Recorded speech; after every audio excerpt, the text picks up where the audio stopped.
every single day is amazing to me. So it's like when people talk to me and when they ask me every day, when they say, yo, what's going on? How you doing? Every day I say I'm doing fantastic. Eric G, In and Out Podcast. So gratitude to me is I would say it's one of the blessings, one of the main blessings, one of the biggest blessings that I took away from being incarcerated. I was incarcerated for 6 years, 4 months, and 2 days. But who's counting?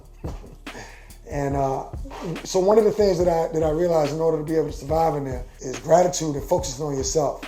And it's something that I learned. And they used to call me Obama in there. So they'd be like, yo, Obama, why every day, why are you so happy? And it was because something that somebody said to me once when they was in there. They told me to focus on myself. And one of the things that I was able to take away, which I carry on into the life in the free world now, is that you got to wake up every day and you got to look at your situation and you got to look at the things that you can be thankful for. And so I know I'm probably jumping around a little bit, but I did it when I was in there, and I do it when I'm in there because every single day is amazing to me. So it's like when people talk to me and when they ask me every day, when they say, yo, what's going on? How you doing? Every day I say I'm doing fantastic. And when I first came home, my kids, everybody noticed the change. So maybe they thought it was all a part of an act. But, day by day, they realized, nah, it's not a part of an act. It's a part of the metamorphosis that I went through. Because now I wake up every single day, and we can all do that. I tell people, it's a decision that I make every single day when I wake up to be happy and to be grateful. And so just as a part of my daily routine, every day throughout the day, but especially when I wake up, I find things to be gracious for. At least 5 things I'm going to find in my life to be happy for. And when I was in prison, one of the things that I was able to do, the reason why I was able to stay happy, even in the midst of being miserable, because I was locked up, I was away from my family. So obviously those things, that's a miserable state. Nobody wants to be in that state because you don't have any freedom. People have control over your life. But within that context, I was still able to be happy. It was because they was never going to get my spirit or be able to have it down, because I was able to look at other situations and I was able to say, okay, I might have 12 and a half years, but this person got 30 years. They already did 15 and they got another 15 coming. Or I was able to apply it to different people that I know. For one instance, just my one little example was a cousin that I had, and may he rest in peace. But he never even went to prison. He never got convicted of anything. He wasn't in the streets like I was, but he just happened to be born with bad kidneys. And he died at the age of 30. So I say that to say this. I look at all these other situations and I say, well, this person had it worse than me.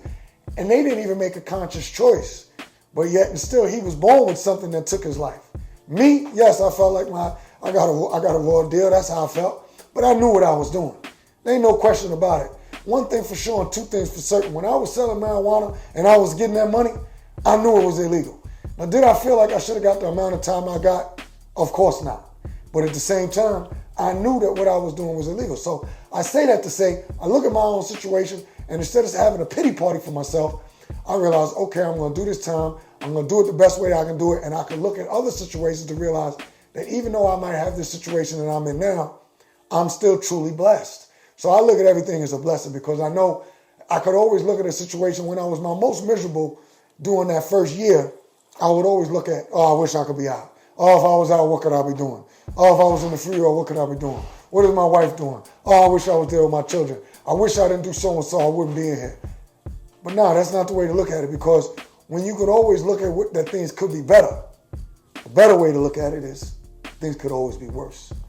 So whenever you want to get down on yourself or down on your situation, down in the dumps, or throw a pity party for yourself, the best way to get out of it is, one, you want to just consciously make an effort to think about the things that you do have that you can be grateful for.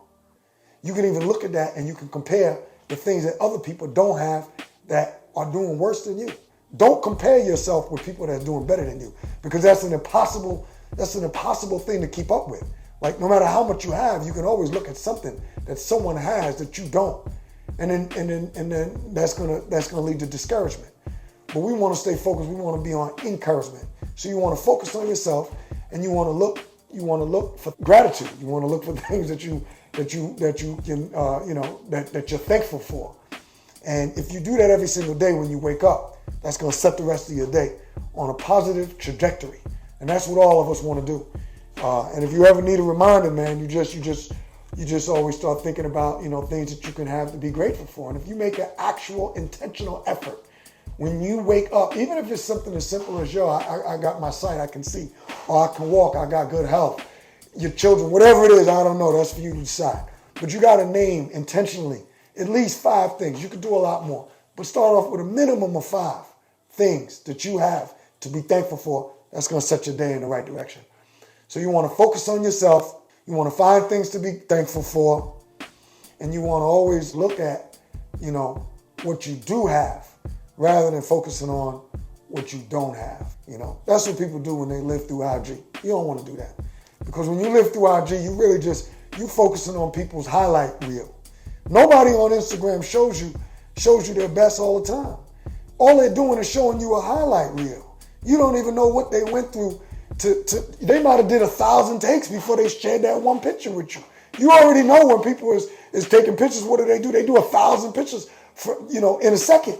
When people ask you to take a picture of them, what do they ask you to do? They say take many so they can take the one best shot. So remember, when you look at something, you comparing your life to that, it's not real. Just remember, it's not real. What you're going to get with In-N-Out is you always going to get the real. That's the whole purpose of In-N-Out, because we always in and out of all things all the time, And if you want to be able to be consistent and be on a positive trajectory all the time, then you just got to realize that your life is real. And what you watching when you're watching on social media, it's not real. So don't try and keep up with that. And I would say, that's one of the main things on focusing on yourself. Because when you're focusing on things that's on social media and you're focusing on content and not real life, then, then necessarily it's going to be hard for you to really be happy with yours if you're trying to compare your life to a million different things that you're seeing. Not only are you comparing it to a million different things that you're seeing, different people, but then within each person, you comparing it to different things.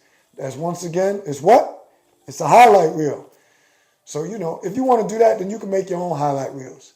And then just make those highlight reels in your mind. Like I told you, when you wake up in the morning, the things that you want to be thankful for and you want to be gracious for, and then, create your own highlight reel.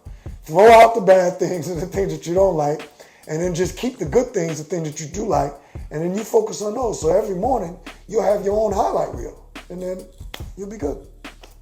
That's what's up.